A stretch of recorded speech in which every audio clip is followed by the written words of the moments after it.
जब मैं स्वयं अपने पुत्र की दिव्यता नहीं पहचान सकी, तो देवराज इंद्र और अन्य देवताओं को उसका परिचय कैसे प्राप्त होगा?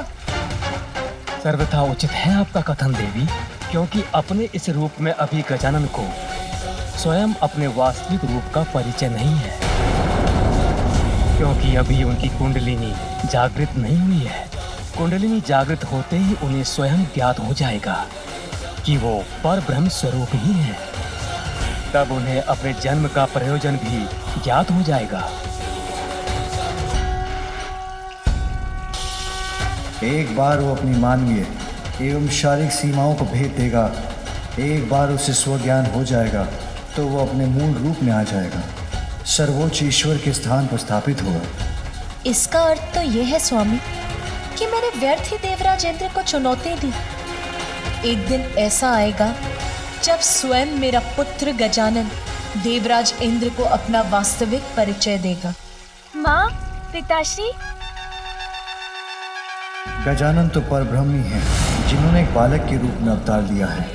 कुंडलिनी जागृत होते ही उन्हें स्वयं ज्ञात हो जाएगा कि वो परब्रह्म स्वरूप ही है।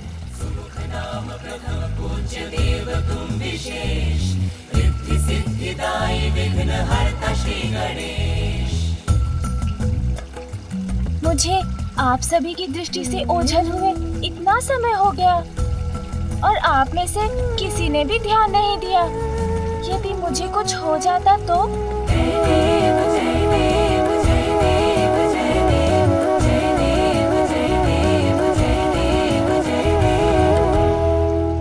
वो तो अच्छा था कि उन गंजी के पास इतने सारे फल थे, अन्यथा भूख के कारण मेरी अवस्था बहुत विकट हो जाती। किंतु माँ, मुझे अभी भी बहुत भूख लगी है। चलो पुत्र, भीतर चलो, मैं तुम्हें और दुग्ध देती। नहीं माँ, अब दुग्ध नहीं, अब मुझे भोजन चाहिए, जैसा भैया को प्राप्त होता है वैसा भोजन। अरे, हमारे पुत्र गजानन को अभी तक भोजन प्राप्त नहीं हुआ। नहीं मामा जी। देवी पार्वती, ये तो सर्वथा अनुचित। उसे अवश्य भोजन मिलना चाहिए। किंतु भ्राता श्री हरि नारायण, मैं उसे अभी अन्न कैसे दे सकती हूँ? उसका अन्नप्राशन। प्रिय, स्वयं अन्नपूर्णा है आप, गजानन की माता है, इसलिए आपको स्वयं गजानन का अन्नप्राशन करवाना चाहिए। आहा, मेरा अन्नप्राशन! इससे शुभ भला और क्या हो सकता है।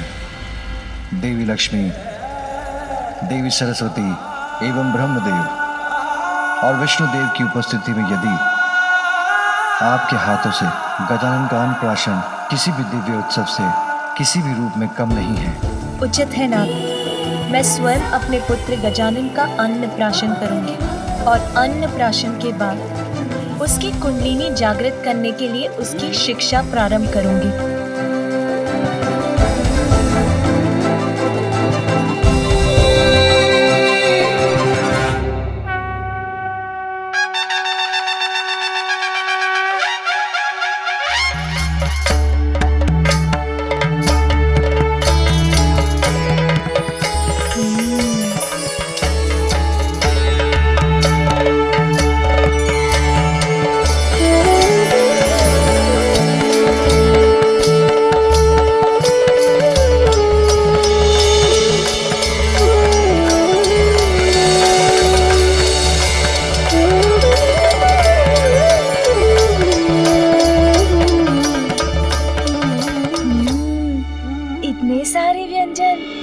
आज तो सब खाऊंगा। अब हम गजानन का अन्नप्राशन संस्कार प्रारंभ करते हैं। सर्वप्रथम इस परिवार के सबसे बड़े सदस्य, हम सभी के आदरणीय गजानन के नाना महाराज हिमवान उसको भोजन का प्रथम निवाला देंगे।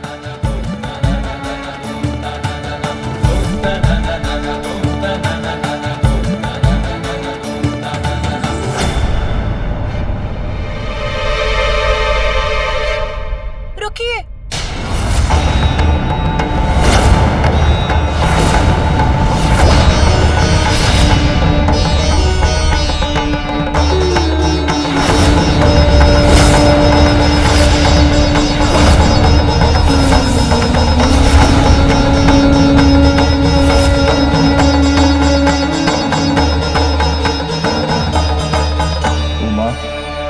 क्या हुआ?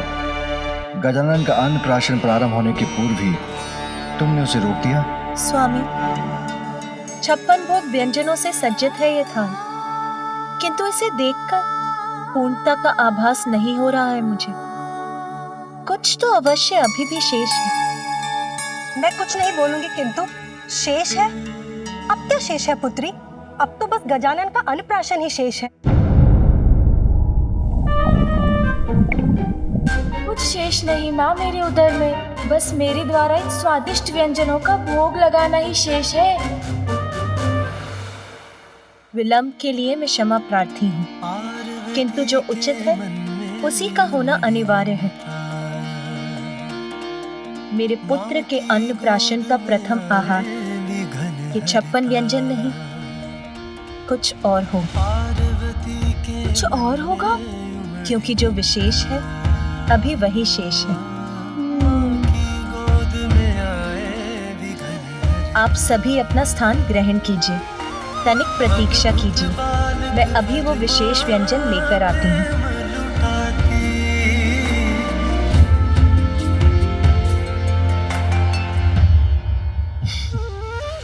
पुत्र गजानन, प्रतीक्षा तो तुम्हें भी करनी होगी, और प्रतीक्षा का फल सदैव मीठा होता है।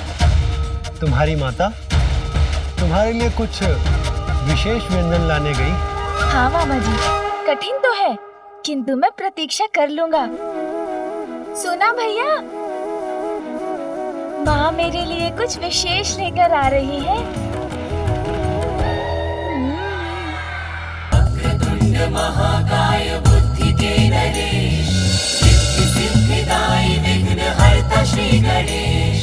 सुख नाम प्रथम पूज्य देव तुम विशेष, रिद्धि सिद्धिदायी विघ्न हरता श्री गणेश। पार्वती माता भी आज गई जान, पुत्र उनका अद्भुत विशेष महान।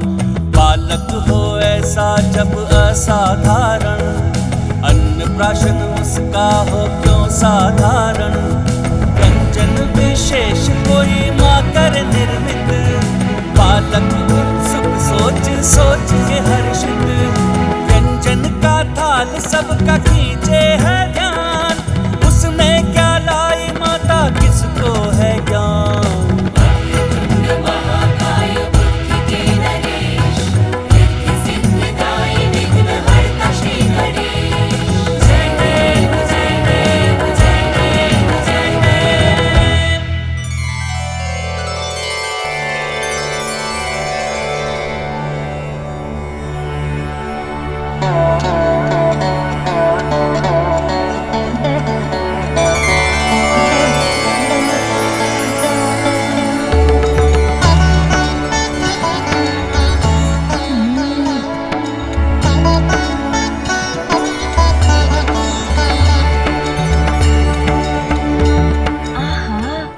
सुंदर है ये, अवश्य बहुत स्वादिष्ट भी होगा।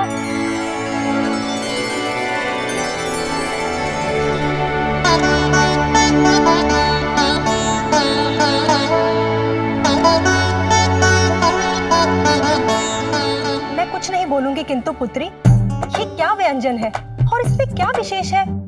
आटे से बना हुआ साधारण मिष्ठान ही तो प्रतीत हो रहा है ये। नहीं नानी जी, ऐसा मत बोलिए, माँ ने मेरे लिए बनाया है तो असाधारण ही होगा ये मिष्ठान, है ना माँ? वैसे इसको बोलते क्या है माँ? मोदक। मोदक? जय गणेश जय गणेश जय गणेश देवा। जय गणेश जय गणेश देवा। जय गणेश जय गणेश जय गणेश देवा। जो अपनी विशेषता से सबको मोद अर्थात आनंद प्रदान करेगा। पुत्र, माता उचित कहती है, दिखाई देने में तो साधारण ही है ये, किंतु उचित तो तुम्हारा भी कथन है पुत्र, क्योंकि ये मोदक भीतर से अत्यंत असाधारण है। मैं कुछ नहीं बोलूंगी, किंतु समझ नहीं आया, भीतर से असाधारण? जैसे तुम हो, जैसा मैं तुम्हें बनाना चाहती हूँ, वैसा ही है ये मोदक। आप मुझे मोदक जैसा बनाना चाहती हैं माँ, किंतु उसे खाए बिना, उसके स्वाद को जाने बिना मैं उसके समान कैसे बन सकता हूँ?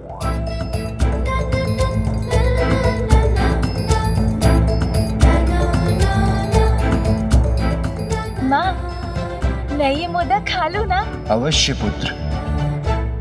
गजानन का अन्नप्राशन मोदक से ही प्रारंभ होगा।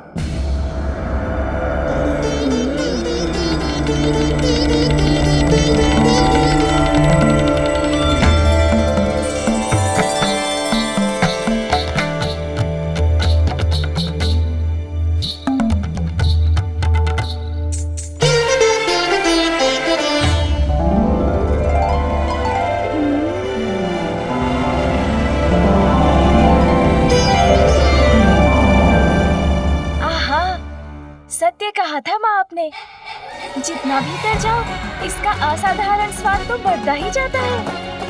इतनी मिठास, ऐसा स्वाद छिपा है इसके भीतर, जिसका अनुमान इसे देखकर नहीं लगाया जा सकता।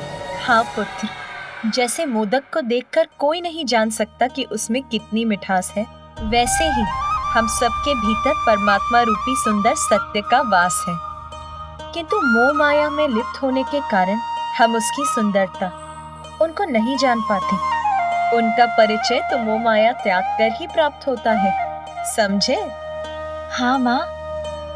माँ, आप गजानन की नानी हैं, इसीलिए अब आप गजानन को मोदक खिलाइए।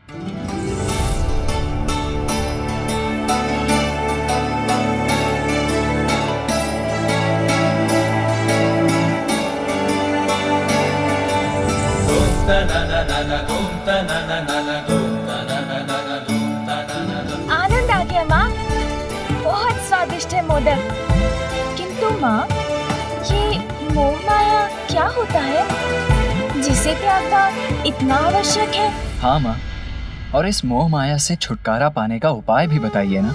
हाँ पुत्र, आत्मा परमात्मा का ही तो अंश है। अच्छे कर्म से ही परमात्मा को पाया जा सकता है, यही तो जीवन का परम उद्देश्य है।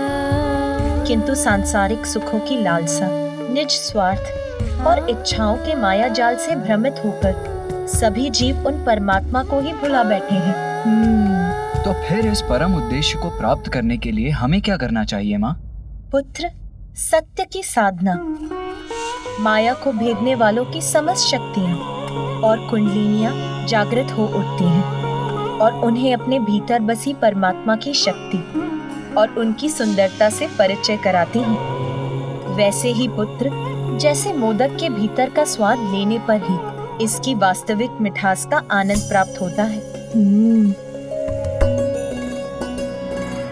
स्वामी, अब आप गजानन को मोदक खिलाइए।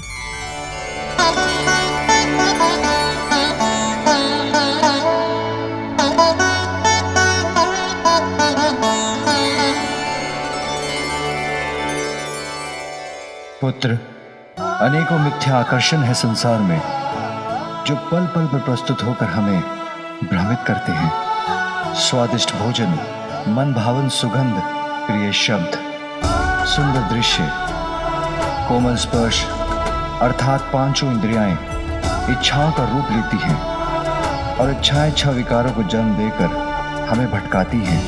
उन्हें वश में रखकर ही अंतर की गहराई में छिपी अपनी विशेषताओं को सुंदरतम रूप में प्राप्त किया जा सकता है, अर्थात अपने भीतर बसे परमात्मा का परिचय प्राप्त किया जा सकता है।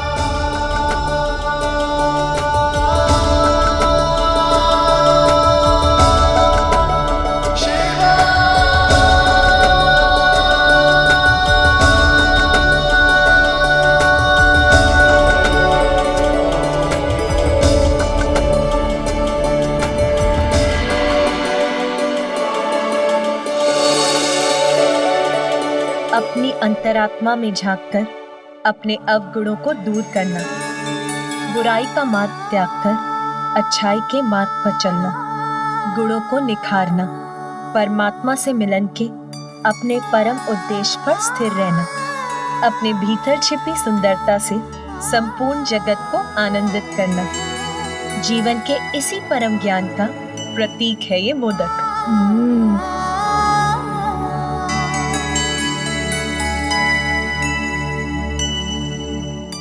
अन्नपूर्णा, अब आप भी तो अपने हाथों से अपने पुत्र को मोदक खिलाएं।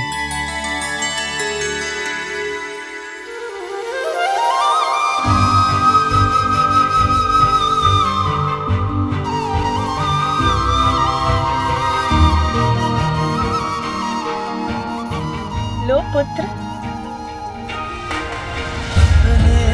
आशीष का मोदक खिलाते प्रथम देवी पार्वती, जीवन के सर्वोच्च ज्ञान के प्रतीक मोदक की आकृति भी कितनी विशेष है ना।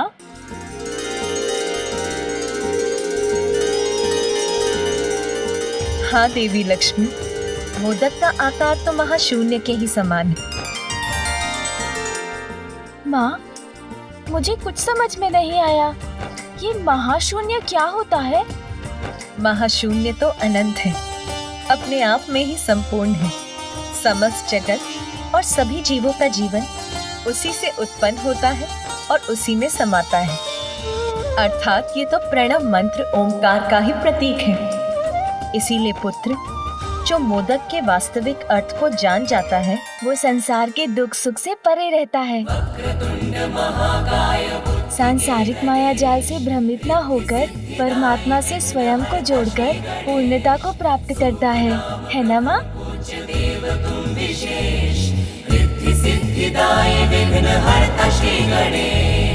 बालक का भाल जो स्पर्श की उमा, शक्ति के ज्ञान से बालक हुआ युक्ता।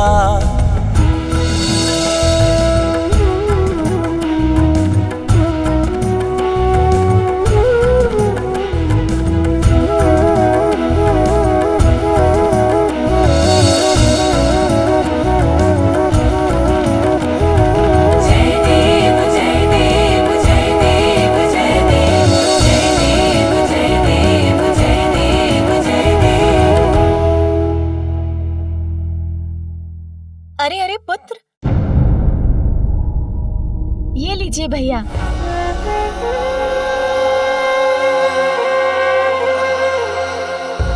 माता, ये मोदक का ही प्रभाव है जो गजानन अपना भोजन मुझसे बांटना सीख गया।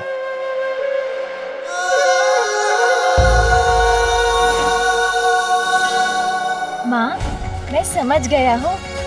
कोई कितना भी साधारण क्यों ना दिखाई दे, यदि वो अपने भीतर बसे परमात्मा का परिचय पाकर अपने गुणों को निखार ले, तो वो असाधारण हो जाता है। आपके द्वारा बनाए इस विशेष मोदक से संपूर्ण संसार यही सीख प्राप्त करेगा और आज से मोदक सदैव मुझे अत्यंत प्रिय होगा। पुत्र गजानन, अब तुम्हारा अन्नप्राशन पूर्ण हुआ। अब तुम मन भरकर भोजन कर सकते हो।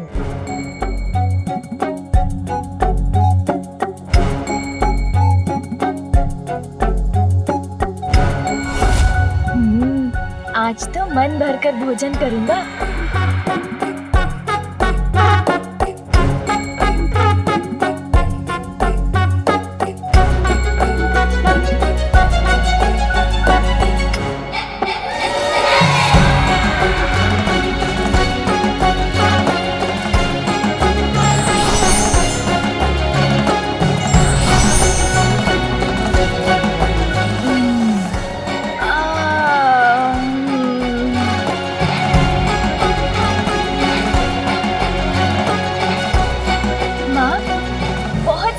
भोजन था, आनंद आ गया और मेरा उदर भी भर गया। आपकी अनुमति हो तो मैं निद्रा करने जाऊं? हाँ पुत्र, अपनी नानी माँ के साथ जाकर थोड़ा विश्राम कर लो।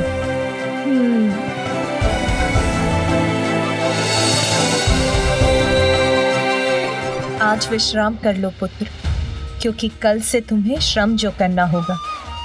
कठोर तप कर शक्ति और दिव्यता की साधना करनी होगी।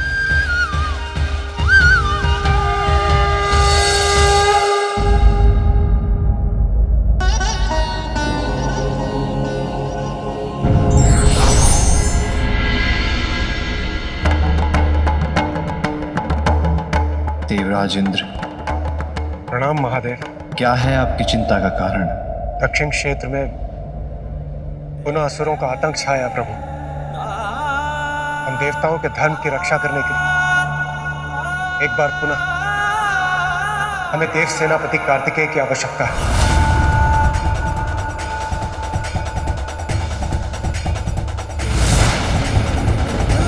अभी तो मैंने अपने लाल को ठीक से अपने हृदय से भी नहीं लगाया।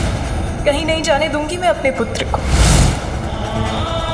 अपने पुत्र को अपने से विलग नहीं होने दूंगी और आपको भी ऐसा नहीं करने दूंगी।